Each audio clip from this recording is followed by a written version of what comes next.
चुनाव पर पहले श्वेत पत्र के साथ मैं हूं श्वेता सिंह। हम मौजूद हैं इस वक्त दिल्ली के रामलीला मैदान में।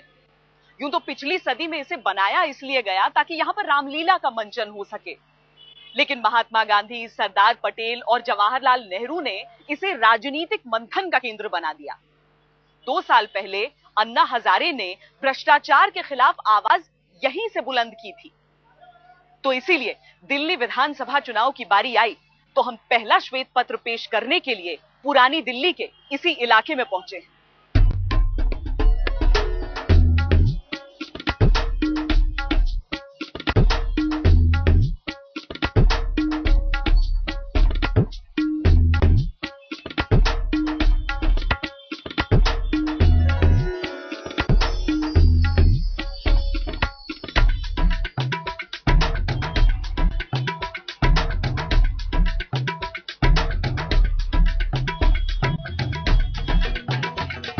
ये दीवारों दरवाजों की दिल्ली है, गलियों हवेलियों की दिल्ली है। मोहब्बत की छतों से लेकर लड़कपन की गलियों तक यहां हर चौक चांदनी है। बल्ली मारान की गली कासिम जान में गालिब की हवेली में अभी भी उनके ख्याल गूंजते हैं। जामा मस्जिद में सदियों की दुआएं, मुरादें और सजदे संजोए हुए हैं। सत्ता और सत्ता नशीनों का सबसे बड़ा गवाह लाल किला है। जायके की ये जादुई गली है। मसाले का सबसे बड़ा बाजार खड़ी बावली है। यहाँ जीबी रोड की तंग गलियों की रुसवाई भी है तो तांबे कांसे से सजा चावड़ी बाजार भी। 2 किलोमीटर में फैली दुकानों में दुनिया की हर किताब का खजाना बिका है। तो मॉल मल्टीप्लेक्स के जमाने में राजधानी के मुट्ठी भर सिंगल स्क्रीन थिएटर यहीं मिलेंगे। इस इलाके की कसमसाती खूबसूरती, तंग गलियों का रूमानी एहसास, यानी यहाँ की पसंद है या फिर मजबूरी, लेकिन यही है पुरानी दिल्ली की दिलचस्प कहानी। इस इलाके को दिल्ली की आत्मा कहा जाता है, लेकिन कहना गलत नहीं होगा कि सियासी भूल भुलैया में फंसकर इस इलाके की रूह भी भटक रही है।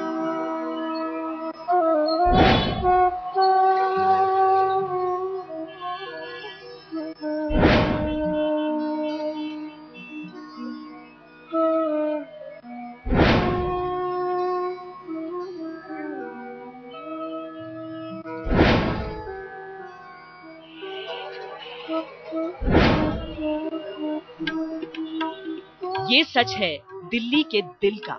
बाड़ा हिंदुराव इलाके की धाराशाही इमारत की ये खामोश ईंटें उस सियासत की गवाह हैं जो सालों से यहाँ खेली गई। पुरानी दिल्ली के पुनर्विकास की अनेकों योजनाएं बनी, पर अमल किसी पर नहीं हुआ। इस क्षेत्र में आज हजारों ऐसी इमारतें हैं जिनकी उम्र उनके बाशिंदों से कहीं ज्यादा है। कहते हैं इस पूरे इलाके में कई मकाने ऐसे हैं जहां पर उम्र जो है वो वहां पर रहने वालों से ज्यादा है। कितनी पुरानी इमारतें हैं, क्या उनमें रहते हुए डर लगता है? क्योंकि अलग अलग इलाकों में से इस तरह की खबरें भी दिल्ली से भी आती हैं कि इमारत गिर गई, ढाई जी। ये ऐसा है कि पुरानी दिल्ली के एरिया हैं ये, यहाँ सड़कें बहुत खराब हैं, चलने उतरने की जगह नहीं। जो मकान यहाँ पे ऐसे बूढ़े हैं उनको गवर्नमेंट को देखती नहीं है कि भाई अगर खराब होगा उनको डैमेज करके नया बनाया जाए, या उनको कोई पॉलिसी पैसे की या कोई दी जाए ऐसी, ताकि वो अपना डेवलपमेंट नए तरीके से कर लें। लोग बागों को रोजाना मतलब कंस्ट्रक्शन जिन लोगों को आती नहीं है पुरानी दिल्ली में, वो कंस्ट्रक्शन कर रहे हैं, जिन्हें कुछ मालूम ही नहीं, ये नहीं पता कि ईंट कहाँ लगनी चाहिए, गार्डर कहाँ लगना चाहिए, पिलर कहाँ खड़ा होना चाहिए। खाली 6 मंजिले 5 मंजिले बिल्डिंगें ले जा रहे हैं। उनको यही नहीं पता कि मतलब ये कहने का कहाँ तक मतलब ये बनाना चाहिए इसको। कोई पाई नहीं है, कोई कुछ नहीं है, दीवारों पे गिर रही है, सारी बिल्डिंग ऐसी गिर रही है, हवा की तरह नीचे आ रही है। कोई उनको समझने वाला, गवर्नमेंट का कोई कंस्ट्रक्शन समझने वाला या देखने वाला या उनको कहने वाला कोई कुछ नहीं है। सब उल्टे सीधे काम हो रहा है। और गवर्नमेंट जो है, अगर यहाँ कोई आदमी अगर कोई मौत और जिंदगी के बीच में मरीज जा रहा है तो वो इतने गड्ढे हैं या वो दम दे देगा, रास्ते में जा भी नहीं पाएगा अस्पताल तक। ये गुहार लगाते हैं आप जो यहाँ के नेता होते हैं उन सब से? पुरानी इमारतों को ठीक करने के लिए कॉरपोरेशन, एमसीडी और लोकल नेताओं से गुहार लगाई जाती है, मगर कॉरपोरेशन सिर्फ पैसा खाने के लिए आगे है। पुलिस और कॉरपोरेशन की मिली भगत चल रही है। कोई आदमी मरम्मत कराने की परमिशन मांगेगा तो उसको परमिशन नहीं मिलेगी, मगर आप पैसा देंगे तो आप कुछ भी कर सकते हैं। ये बेसिक परेशानी है। और दूसरा, रोड इतनी खराब है यहाँ पर, सड़कें मेजर प्रॉब्लम है। पानी की समस्या इतनी है कि पानी नहीं आता इधर, और पानी आता है तो गटर का पानी मिक्स है उसमें। पानी पी नहीं सकते हैं। पानी को इतना अनहाइजीनिक है कि पब्लिक परेशान है। पानी का कोई अल्टरनेट इलाज भी नहीं है। बिजली है, जाती है, बेहिसाब जाती है बिजली, और कोई उसका निरंतरता नहीं बिजली की लगी। ये बताइए कि जो कांग्रेस है उसका कहना होता है कि एमसीडी की गलती है, एमसीडी का कहना होता है कि नहीं राज्य की सरकार ही गलत है। ऊपर डालती रहती हैं, उनका ये रूटीन है, रूटीन वर्क है उनका। कांग्रेस का ये रूटीन वर्क है कि दूसरी की गलती एमसीडी पे, एमसीडी की गलती एनडीएमसी पर, इस तरीके से करते रहे। सारी पार्टियां क्या मिला जुला कर वही काम कर रही हैं? कोई काम नहीं, सब एक ही थाली के चट्टे बट्टे। पानी नहीं आता बिल्कुल। पानी अगर मोटर बिजली आएगी तो मोटर खोलकर पानी आएगा। पानी की बहुत परेशानी है। बिजली के बिल की इतनी परेशानी है, 15-15 हजार 20-20 हजार आते हैं। बहुत परेशानी बहुत है।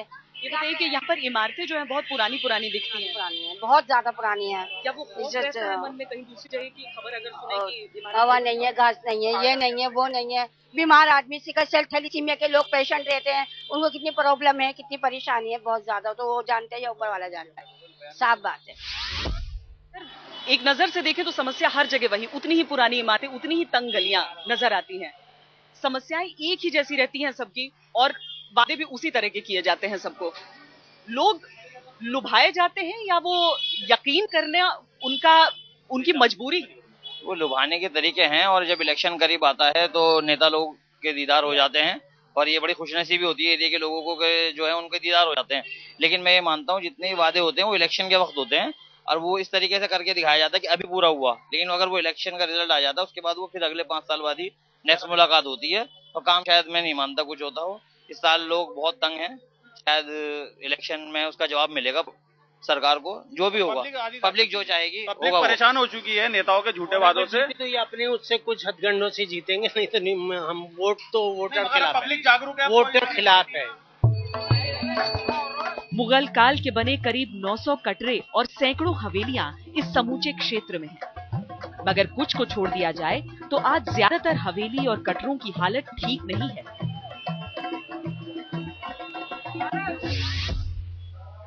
गालिब की हवेली को संजोने के मामले में बड़े बड़े दावे किए गए, लेकिन हकीकत आप सबके सामने है। गली कासिम जान में तन्हा सी खड़ी ये हवेली यही कहती है, हमने माना कि तगफ्फुल न करोगे, लेकिन खाक हो जाएंगे हम तुमको खबर होने तक। लेकिन जिन सियासी कानों तक सिर्फ वोटिंग मशीनों की बीप की आवाज सुनाई देती है, वो जनता और धरोहरों की फरियाद सुनेंगे भी कैसे? चांदनी चौक इलाके में दिल्ली विधानसभा की 10 सीटें हैं। आदर्श नगर, शालीमार बाग, शकूर बस्ती, त्रिनगर, वजीरपुर, मॉडल टाउन, सदर बाजार, चांदनी चौक, मड़िया महल और बल्लीमारा। इनमें 7 सीटें कांग्रेस के पास हैं, 2 बीजेपी और 1 एलजेपी। इन चुनावों का तीसरा कोण है आम आदमी पार्टी, जो इस इलाके में अपनी राजनीतिक जमीन तलाश रहा है। पुरानी दिल्ली के साथ जो है वो स्टेप मदरली ट्रीटमेंट किया गया है और बहुत ही सौतेला बर्ताव हुआ है। वहाँ आज भी ना तो पानी की कोई फैसिलिटी है, बिजली का भी वहाँ ऐसी चल रहा है।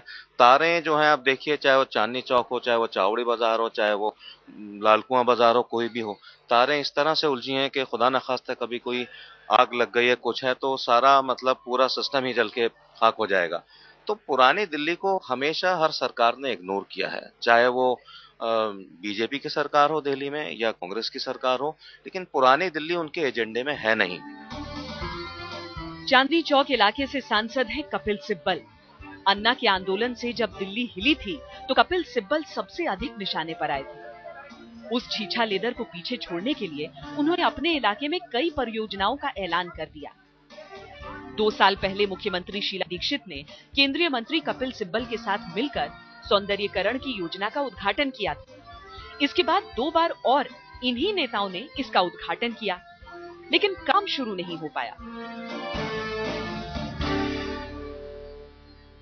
कुछ अपने जायके, कुछ इतिहास और कुछ एहसास की वजह से ये इलाका मशहूर इतना है कि खचाखच भरी सड़कों के बावजूद लोग यहाँ पर खींचे चले आते हैं। लेकिन उनका क्या, जो इसी इलाके में रहते हैं? हर एक बात पे कहते हो तुम कि तो क्या है, तुम ही कहो ये अंदाज़े गुफ्तगू क्या है। रगों में दौड़ते रहने के हम नहीं कायल, जब आंख ही से न टपका तो फिर लहू क्या है। गालिब की कही ये बातें राजनेताओं के समझ में समाएंगे या नहीं पता नहीं, लेकिन इतना तय है कि चांदनी चौक के इस इलाके की खूबसूरती अब कवियों या शायरों नहीं बल्कि राजनेताओं की मोहताज है।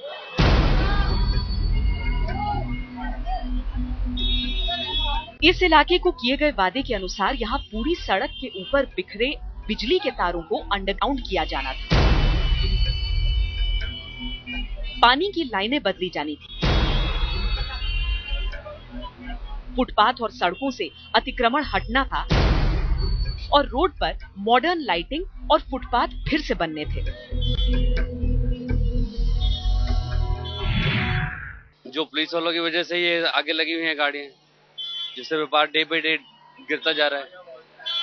ये बताइए कि यहाँ कई दफा कहा गया, 3 बार बताया जाता है कि शिलान्यास किया गया है, काम की शुरुआत हुई है, लेकिन काम शुरू नहीं हो पाया। नहीं, ऐसा कुछ नजर नहीं आया, नहीं हुआ है।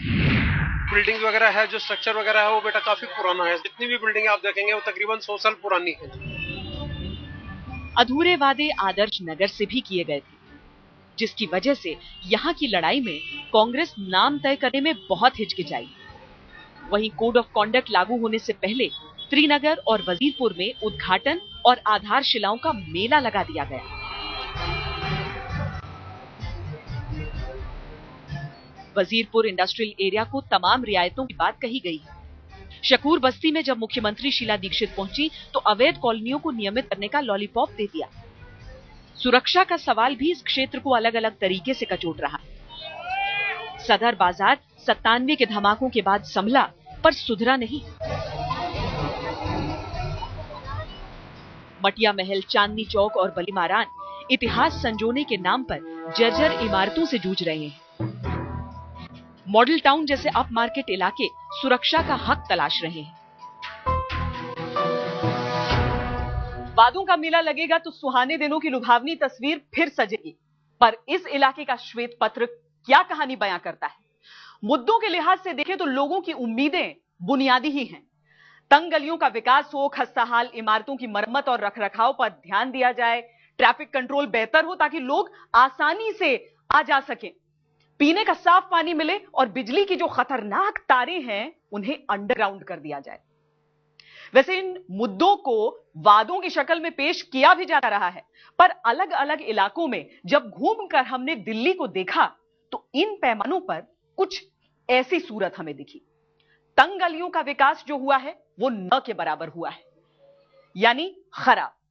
पुरानी इमारतें खस्ताहाल हैं, इन्हें मरम्मत की जरूरत है, पर बल्लीमारान से लेकर चांदनी चौक तक यही आलम रहा, यानी यहां भी प्रदर्शन जो रहा है वो खराब ही रहा है। सड़क के मामले में इलाका औसत है, पर इसका मतलब यह नहीं कि हर इलाके में सड़क चकाचक है। ट्रैफिक कंट्रोल की अगर हम बात करें तो आलम बाजार के इलाके में ऐसा है कि चंद किलोमीटर का सफर आपको तय करना है, उसके लिए घंटे के करीब लगता है।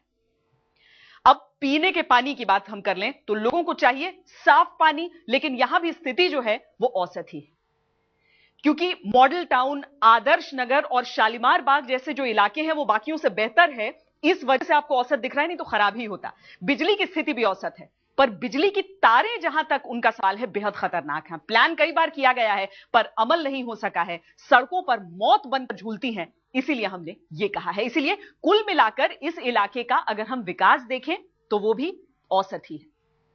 तो चलिए हम चांदनी चौक संसदीय क्षेत्र की 10 विधानसभा सीटों पर विधायकों के कामकाज पर नजर डालते हैं। आदर्श नगर सीट से विधायक मंगतराम सिंघल का काम आदर्श नहीं रहा है, इनसे मतदाता भी नाखुश हैं और पार्टी भी इनके लिए जल रही है लाल बत्ती। बीजेपी की 2 सीटें हैं, शालीमार बाग और शकूर बस्ती। शालीमार बाग में मतदाता कुछ हद तक संतुष्ट दिखे तो शकूर बस्ती में बेहद निराश। इसीलिए एक जगह पीली बत्ती जल रही है और दूसरी जगह जल रही है लाल बत्ती। त्रिनगर और वजीरपुर के वोटर अपने अपने विधायकों से थोड़ा खुश हैं, थोड़ा नाराज हैं। यहां मामला पीली बत्ती पर ही इन दोनों सीटों के लिए अटका हुआ है। पर मॉडल टाउन में काम हुआ है, लोग कांग्रेस के कंवर करण सिंह से अमूमन संतुष्ट दिखे, इसीलिए उन्हें हम दे रहे हैं हरी बत्ती। पर बाकी चारों सीट जो इसके बाद हैं उन पर लाल ही लाल है, चाहे सदर बाजार से राजेश जैन हो, चांदनी चौक से प्रहलाद सिंह साहनी हो, मटिया महल से एलजेपी के विधायक शोएब इकबाल या बल्लीमारान से हारून यूसुफ। तो श्वेत पत्र में यह था चांदनी चौक संसदीय क्षेत्र की विधानसभा सीटों का रिपोर्ट कार्ड। अगली पेशकश में आपको लिए चलेंगे नई दिल्ली।